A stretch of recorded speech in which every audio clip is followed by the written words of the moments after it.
بسم اللہ الرحمن الرحیم بسم اللہ پڑھو نا معاذ اللہم انفعنا بما علمتنا وعلمنا ما ينفعنا اللہم الہمنا مراشد امورنا وقنا شرور انفسنا ربنا تقبل منا انك انت السميع العليم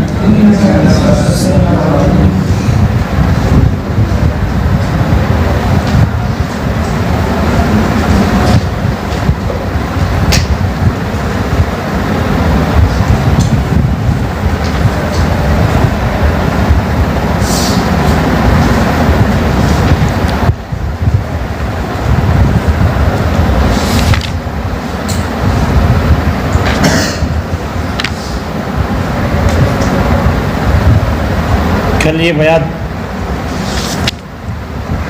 کہ امر اپنی ضد میں کراہت کا تقاضا کرتا ہے اور نہیں اپنی ضد میں سنت واجبہ کا تقاضا کرتا ہے. سنت کا تقاضا کرتا ہے جو قوت میں واجب کے ہے وجوب کے ہے.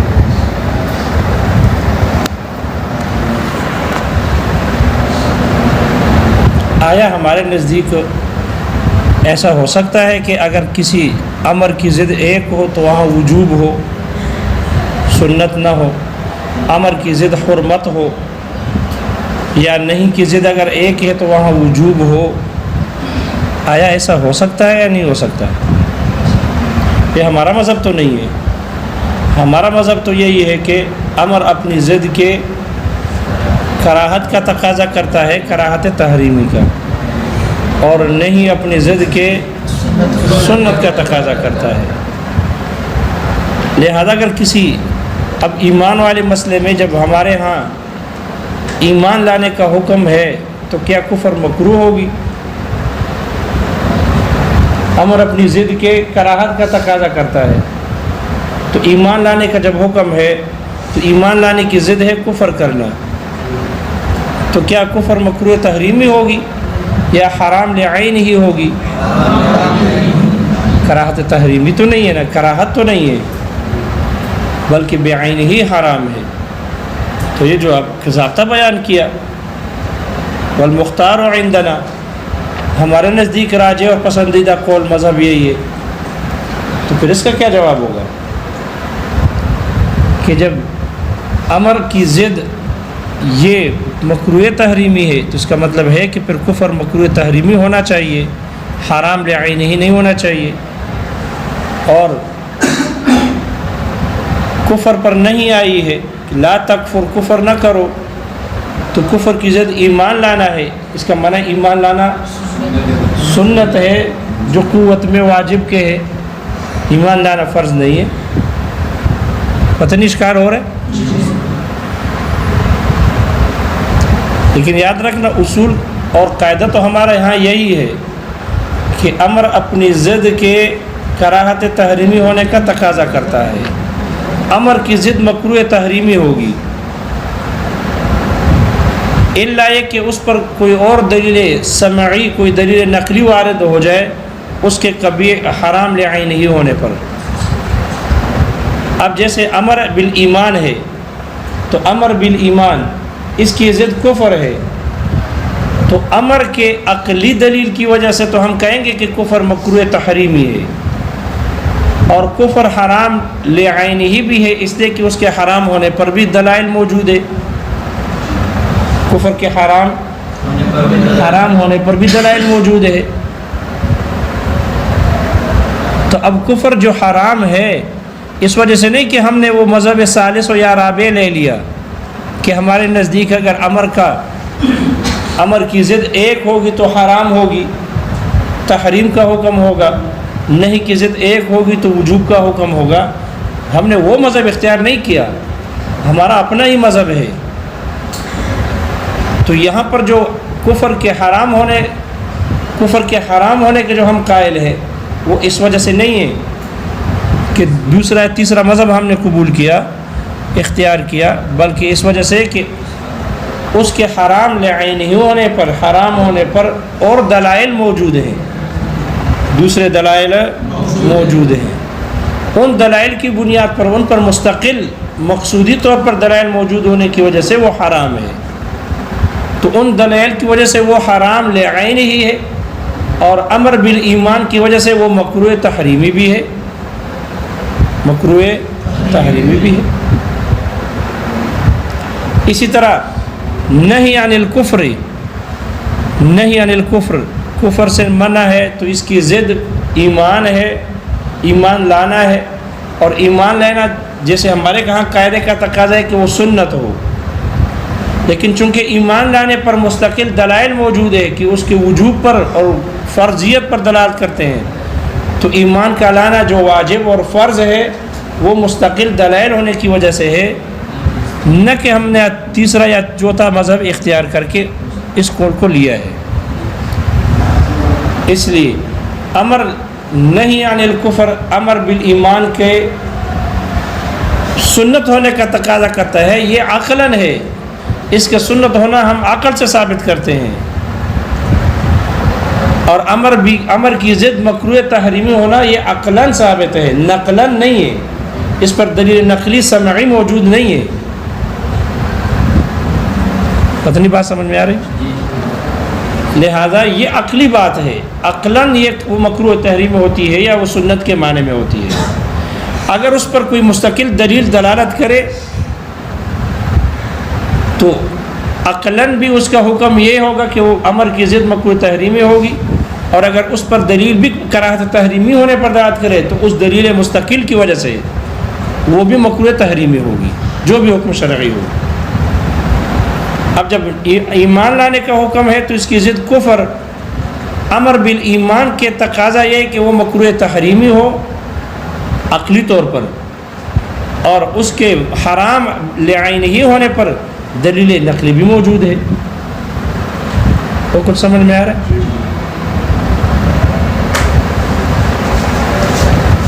آگے فصل میں شرائع احکام مشروعہ کے اسباب بیان کر رہے ہیں۔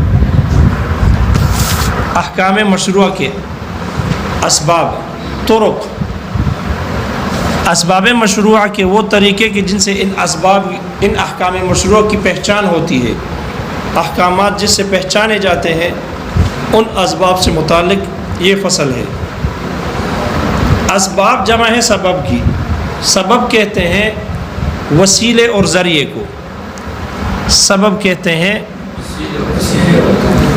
لغت میں سبب کہتے ہیں ما یمکن الوصول به الی المقصود، ہر وہ چیز کہ جس سے مقصود تک پہنچنا ممکن ہو، جس سے مقصود تک پہنچنا ممکن ہو۔ آپ اصول فقہ میں پچھلی کتابوں میں پڑھ چکے ہو ما یکون مفضیا الی الحکم، کیونکہ نص سے، نصوص سے مراد مقصود حکم شرعی ہے، لہذا سبب وہ ہے کہ ما یکون مفضیا الی الحکم، جو حکم تک پہنچانے والا ہو، بدون ان یکون موضوعا لہ، لیکن اس کے لیے وضع نہ ہو، اس کے لیے وضع نہ ہو۔ تو ہر وہ شے کہ جو دوسری چیز تک، مقصود تک پہنچنے کا ذریعہ اور واسطہ ہو، اس کو کہتے ہیں سبب۔ یہی وجہ ہے کہ رسی کو بھی سبب کہتے ہیں، اس لیے کہ یہ بھی کنویں تک پہنچنے کے لیے پانی نکالنے کا کیا ہے؟ سبب اور ذریعہ ہے، اس لیے رسی کو بھی سبب کہتے ہیں۔ یہ لغت میں سبب بنا ذریعہ اور واسطہ اور وسیلہ۔ اصطلاح میں سبب کہتے ہیں ہر وہ وصف ظاہری، ہر وہ ظاہری وصف کہ جو وصف منضبط ہو، صحیح اور درست ہو، اور دلیل نقلی دلالت کرتا ہو کہ یہ وصف حکم شرعی کے لیے معرف ہے، دلیل نقلی نے دلالت کرتا ہو کہ یہ وصف حکم شرعی کے لیے معرف اور پہچان کرانے والا ہے، تو اس وصف کی طرف اس حکم شرعی کی پھر نسبت کی جاتی ہے، اور وہ حکم شرعی منسوب ہوتی ہے اس وصف کی طرف جو اس کے لیے سبب اور علت بن جاتی ہے۔ تو اصطلاح میں سبب کہتے ہیں ایسے ظاہری وصف کو کہ جو وصف منضبط ہو اور دلیل قائم ہو، دلیل دلالت کرے، کوئی نقلی دلیل اس بات پر دلالت کرے کہ یہ وصف اس حکم شرعی کے لیے معرف ہے، اس حکم شرعی کی پہچان کرانے والا یہ وصف ہے۔ تو اگر کوئی ایسا وصف ہو جو کسی نقلی دلیل کی دلالت کی وجہ سے وہ کسی حکم شرعی کے لیے معرف بنا ہو، تو اس وصف کو کہیں گے سبب۔ اس وصف کو کیا کہیں گے کہ یہ وصف سبب ہے۔ آیا ایسا کوئی سبب ہے بھی، کوئی وصف جو سبب بنا ہو کسی حکم شرعی کی پہچان کرانے کے لیے، اور وہ حکم شرعی منسوب ہوتا ہو، مضاف ہوتا ہو اس وصف کی طرف؟ آیا ایسا کوئی سبب اور وصف ہے بھی یا نہیں ہے؟ اس میں اختلاف ہے، 3 مذاہب ہیں۔ جمہور احناف، بعض شوافع اور متکلمین کے نزدیک، جمہور متکلمین کے نزدیک ایسا وصف ہے، ایسا سبب ہے، چاہے وہ احکام شرعیہ کے لیے ایسا سبب موجود ہے، چاہے وہ حکم شرعی اصول سے تعلق رکھتے ہوں، اصولی مسائل ہو، احکامات ہوں، عقائد سے تعلق رکھتے ہوں، اللہ کی ذات پر ایمان لانے سے متعلق اور اللہ کے صفات پر ایمان لانے سے متعلق ہو، قبر اور آخرت حشر سے متعلق ہو، یا وہ فروعی مسائل سے، وہ احکامات کا تعلق فروعی مسائل سے ہو، نماز، روزہ، حج، یا معاملات ہوں، بیر، شراء، اجارہ، نکاح، یا وہ عقوبات ہوں، حد زنا، حد سرقہ، یا وہ کفارات ہوں، ان سب کے لیے اسباب موجود ہیں، ان سب کے لیے اسباب اور سبب موجود ہے، اور یہ تمام احکام اصولی ہو یا فروعی ہو، یہ سب کے سب یہ منسوب ہوتے ہیں، ان کی اضافت کی جاتی ہے ان اسباب کی طرف، اور یہ احکامات پیدا ہوتے ہیں ان اسباب کی وجہ سے، وہ اسباب ان احکامات کو پیدا کرتے ہیں۔ تو جمہور کے نزدیک ایسا وصف جو حکم شرعی کے لیے معرف بنے اور حکم شرعی اس کی طرف منسوب ہو اور اسی کی وجہ سے وہ حکم شرعی پیدا ہو، ایسا سبب اوصاف موجود ہیں، ایسے اسباب موجود ہیں۔ جبکہ بعض اصولین کے نزدیک ایسا کوئی سبب نہیں ہے، کوئی وصف ایسا نہیں ہے کہ جو کسی حکم شرعی کے لیے معرف بنے اور حکم شرعی اس کی طرف منسوب ہو اور وہ حکم شرعی اس وصف کی وجہ سے پیدا ہو، ایسا کوئی حکم شرعی نہیں ہے، چاہے اصول میں سے ہو، ان احکام کا تعلق احکام اصولیہ سے ہو یا فروعیہ سے ہو، کوئی حکم شرعی نہیں ہے، کوئی ایسا سبب نہیں ہے، کوئی ایسا وصف نہیں ہے۔ یہ حضرات دلیل دیتے ہیں، 2 دلیلیں ان کی۔ پہلی دلیل یہ ہے، یہ کہتے ہیں اگر ہم ایسا سبب مان لیں کہ جو حکم کو واجب کرنے والی ہو، چاہے اصولی یا فروعی، تو موجب تو حقیقت میں اللہ کی ذات ہے، احکامات کو واجب کرنے والی ذات حقیقت میں اللہ تعالیٰ کی ذات ہے، اللہ حکم کو واجب کرتے ہیں، جیسے کہ اللہ تعالیٰ کی صفت تخلیق ہے، اللہ پیدا کرتے ہیں اشیاء کو، تو جیسے صفت تخلیق اللہ کا خاصہ ہے، اسی طرح صفت ایجاب بھی اللہ تعالیٰ کا خاصہ ہے۔ احکامات کے موجب واجب کرنے والی ذات اللہ تعالیٰ ہے، اور یہ اللہ کا خاصہ ہے، اللہ کے ساتھ خاص ہے، جیسے کہ صفت تخلیق اللہ کے ساتھ خاص ہے۔ تو کسی سبب، کسی وصف کو موجب قرار دینا حکم شرعی کو ثابت کرنے کے لیے، واجب قرار دینے والا بنانا، یہ اللہ تعالیٰ کی اس صفت کو اللہ سے کاٹنا اور مخلوق اور اسباب کے لیے ثابت کرنا ہے، جو کہ جائز نہیں ہے۔ اور اہل توحید والے اس کو شرکی کہیں گے. کیا کہیں گے؟ اللہ کی صفات میں مخلوق کو شامل کرنا، اللہ کی صفت خاصہ مخلوق کے لیے ثابت کرنا شرکی کہلاتا ہے. اس لیے یہ اصولین، بعض اصولین کہتے ہیں کہ کوئی سبب کسی حکم شرعی کے لیے معرف نہیں ہے کہ جس حکم شرعی کی نسبت اس سبب کی طرف ہو اور وہ حکم شرعی ثابت ہو اس سبب کی وجہ سے، ایسا کوئی سبب اور وصف موجود نہیں. ورنہ پھر اللہ تعالیٰ کی صفت ایجاب کا اللہ تعالیٰ سے کاٹنا لازم آئے گا، مخلوق کے لیے ثابت کرنا لازم آئے گا، جو کہ درست نہیں ہے. اشکال سمجھ میں آئے گا ان کا؟ دوسری دلیل ان کی یہ ہے، دوسری دلیل، یہ پہلے دلیل تھی ان کی، دوسری دلیل یہ ہے، وہ کہتے ہیں کہ احکام میں اور اسباب میں انفکاک نہیں ہوتا. اسباب میں اور احکام میں جدائی نہیں ہوتی، انفکاک نہیں ہوتا. اسباب اور احکامات دونوں ملے ہوئے ہوتے ہیں. اگر ہم احکامات کے لیے اسباب کو موجب بنائیں اور احکامات کی نسبت اسباب کی طرف کریں تو پھر احکامات اور اسباب میں انفکاک لازم آئے گا، دونوں میں انفکاک لازم آئے گا، اور ان میں انفکاک جائز نہیں ہے. اسباب اور احکام کے درمیان انفکاک جائز نہیں ہے. اور اگر ہم احکامات کے لیے اسباب کو موجب مانیں گے اور ان احکامات کے لیے یہ کہیں گے کہ ان کی نسبت اسباب کی طرف ہے تو پھر اس صورت میں ان میں انفکاک پایا جائے گا. ان میں انفکاک ہوتا ہے، ان میں انفکاک.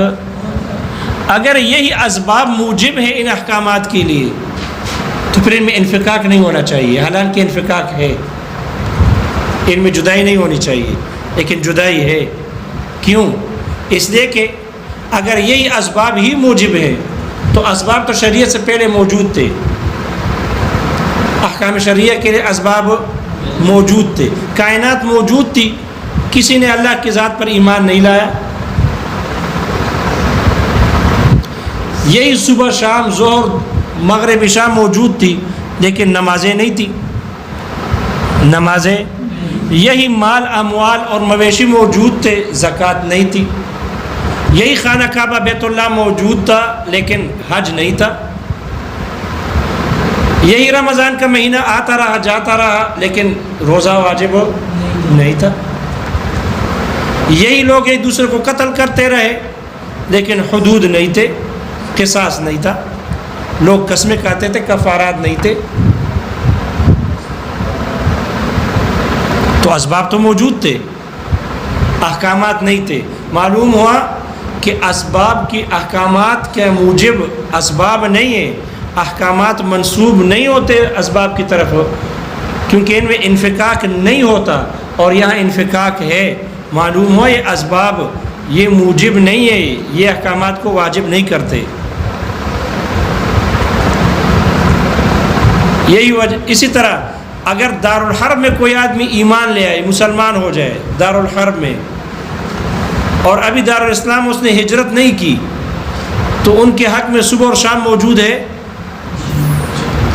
ان کے پاس مال موجود ہے، لیکن ان پر نہ حج فرض ہے، نہ ان پر زکوٰۃ ہے، نہ ان پر نماز فرض ہے. اسباب موجود ہیں، ثابت ہے، ان کے حق میں متحقق ہے، لیکن ان پر احکامات نہیں ہیں جب تک کہ دارالاسلام ہجرت نہ کرے. معلوم ہوا اسباب میں اور احکامات میں انفکاک پایا جاتا ہے، حالانکہ ان میں انفکاک نہیں ہوتا. اگر یہی اسباب ان احکامات کے لیے یہ موجب بنتے ہیں اور احکامات کی نسبت انہی اسباب کی طرف ہوتی ہے تو پھر ان میں انفکاک نہیں ہونا چاہتے، حالانکہ دیکھو انفکاک ہے. ان دو دلیلوں سے پتہ چلا کہ احکامات کے لیے کوئی سبب نہیں ہے، کوئی ایسا وصف نہیں ہے کہ جو ان کو واجب کرنے والی ہو. پتہ نہیں ان کے دلائل سمجھ میں آ گئے. ان کا جواب دیا مصنف نے کہ ہم نے کب کہا ہے کہ تمام اشیاء میں تمام احکامات کے موجب اسباب ظاہریہ ہی ہیں. ہم بھی کہتے ہیں کہ تمام احکامات شرعیہ کا موجب حقیقی، مؤثر حقیقی وہ اللہ تعالیٰ کی ذات ہے. اللہ نے نماز کو فرض کیا ہے، اللہ نے روزے کو فرض کیا، اللہ نے حج کو فرض کیا ہے، زکوٰۃ، عبادات، معاملات یہ اللہ نے لازم کیے ہیں، اللہ نے فرض کیے۔ ہم بھی یہ کہتے ہیں کہ تمام اشیاء میں مؤثر حقیقی اور موجب حقیقی اللہ تعالیٰ کی ذات ہے، لیکن اللہ تعالیٰ ہم سے مخفی ہے، ان کے احکامات ہم سے مخفی ہے۔ ہمیں کیسے پتہ چلے گا کہ اس وقت اللہ تعالیٰ ہم سے کیا چاہتے ہیں؟ زکوٰۃ کی ادائیگی چاہتے ہیں، نماز کی ادائیگی چاہتے ہیں، حج کی ادائیگی چاہتے ہیں، وہ اللہ کا جو امر ہے وہ ہم سے مخفی ہے، اللہ ہم سے مخفی ہے، ہمیں کیسے پتہ چلے گا؟ تو اللہ نے اس کے لیے اسباب ظاہریہ کو اس کے قائم مقام، اپنے اوامر کے قائم مقام بنا دیا۔ اسباب ظاہریہ کو، جو علامت ظاہریہ ہے، ان علامتوں کو ہم دیکھیں گے، جب وہ علامت پائی جائے گی تو ہم سمجھیں گے کہ اب اللہ تعالیٰ ہم سے زکوٰۃ کی ادائیگی چاہتا ہے۔ جب وہ علامتیں پائی جائے گی تو ہم سمجھ جائیں گے کہ اب اللہ تعالیٰ ہم سے اصل کی نماز چاہتا ہے۔ لہذا اللہ تعالیٰ نے مؤثر حقیقی ہر شے میں اللہ تعالیٰ کی ذات ہے، لیکن چونکہ اللہ تعالیٰ کی ذات اور ان کے اوامر ہم سے مخفی ہے، اس لیے اللہ تعالیٰ نے اسباب ظاہریہ کو اس کے قائم مقام بنا کر ان احکامات شرعیہ کی نسبت ان اسباب کی طرف کی جاتی ہے، ان ظاہری علامات کی طرف کی جاتی ہے، اور یہ کہا جاتا ہے کہ جب یہ سبب اور یہ علامت موجود ہو تو اس وقت اللہ تعالیٰ کا حکم متوجہ ہے، نماز کا یا زکوٰۃ کا یا حج کا، اس لیے احکامات۔ تو ہم نے کبھی انکار نہیں کیا کہ صفت وجوب، صفت ایجاب یہ اللہ تعالیٰ کی صفت خاصہ نہیں ہے، اور اسباب کی طرف احکامات کی نسبت کرنے سے، اسباب کو بھی موجب بنانے سے لازم نہیں آتا کہ اللہ تعالیٰ سے وہ صفت ایجاب کٹ گئی ہے، نہیں، بلکہ اسباب کی طرف نسبت ہونے کے باوجود بھی حقیقت میں یہ صفت ایجاب اللہ ہی کی صفت ہے۔ اس کی مثال ایسی دی ہے جیسے کہ وہ تلوار قتل کا سبب ہے، تلوار قتل کا سبب ہے، تو قاتل کا جو قتل واقع ہو گیا حکم، یہ اس کے قتل کا سبب، قاتل کے قتل کا سبب، مقتول کے قتل کا سبب تلوار ہے، لیکن قتل کی نسبت قاتل کی طرف کی جاتی ہے، قتل کی نسبت، حالانکہ سبب ظاہری کیا ہے اس کا؟ وہ تو تلوار ہے، تو تلوار قاتل، تلوار کی طرف نسبت ہے، لیکن قاتل کی طرف بھی نسبت ہے، تو قاتل کی طرف نسبت کرنے سے یہ لازم نہیں آتا کہ اس کی نسبت تلوار کی طرف نہیں ہو سکتی، یا تلوار کی طرف اس کی نسبت ہونے سے لازم نہیں آتا کہ اس کی نسبت قاتل کی طرف نہیں ہو سکتی، نہیں، ایک حکم کی نسبت ایک سبب نو، دو سو، تین کی طرف، تین اسباب کی طرف بھی ہو سکتی ہے۔ اس لیے کہ لا مزاحمت فی الاسباب، اسباب میں مزاحمت نہیں ہے، ایک حکم کے لیے علتیں اور اسباب کئی سارے ہو سکتے ہیں۔ قطعی بات سمجھے؟ لہذا جیسے قتل کی نسبت اس کا سبب حقیقی تلوار ہے، نسبت قاتل کی طرف کی جاتی ہے، تو اسی طرح احکامات کی نسبت بھی اسباب کی طرف کی جاتی ہے۔ سبب حقیقی اور موجب حقیقی اللہ تعالیٰ کی ذات ہے، اور لیکن چونکہ مخفی ہونے کی وجہ سے اس کے اسباب ظاہریہ کی طرف اس کی نسبت کی جاتی ہے، اس لیے اسباب کی طرف اس کی نسبت کرنے سے اللہ تعالیٰ کی طرف سے، اللہ تعالیٰ کی طرف اس کی نسبت کا کاٹنا لازم نہیں آتا۔ اس لیے یہ دلیل جیب میں رکھو۔